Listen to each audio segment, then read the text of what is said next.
தேமுதிகவுக்கு ரொம்ப இம்பார்ட்டன்ஸ் திமுக குடுத்துறக்கூடாது. அதனால தான் இந்த திணறல் அப்படின்னு ஒரு செய்தி வருது. அப்படி இல்ல, பேசுற போதே 10ன்னு கமிட் பண்ணிட்டதா நான் கேள்விப்பட்டேன். என்ன உஷாரா சொன்னாங்களா இல்லையான்னு தெரியாது. தனியார்ல நடந்திருக்கும். பல மீட்டிங் நடந்தது.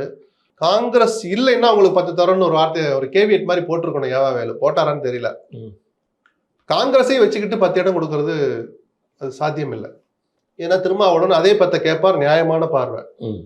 இவ்வளவு நாளா உங்களை திட்டிட்டு இருந்தாங்க, நீ கூப்பிட்டு வச்சு ராஜ்யசபான்னு கொடுப்பிய, 10 சீட்டையும் கொடுப்பிய, இப்ப நாங்க மட்டும் 6 வாங்கிட்டு போகணுமா, அந்த 6ஐயும் கூட குறைக்க போறதா சொல்றீங்க அப்படின்னு திருமாவளவன் கோவப்படுவாரா மாட்டாரா? நிச்சயமா.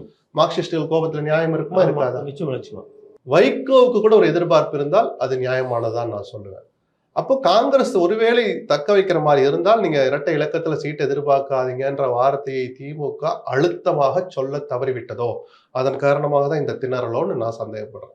ஆனாலும் கூட இதெல்லாம் பேசி 10 கேட்டு ஒத்துக்கிட்டு கையெழுத்து போடல, வந்து அறிவாலயத்துல சால்வ் போட்டாங்க இல்லையா பிரேமலதா, இப்போ அவங்களும் சில விஷயங்களை புரிஞ்சுப்பாங்கன்னு தான் திமுக எதிர்பார்க்கறதா எனக்கு தகவல். ஒரு 8க்கு செட்டில் ஆயிடுவாங்க, திருமாவளவனுக்கு ஒரு 1 கம்மியா கூட கொடுக்கலாம்.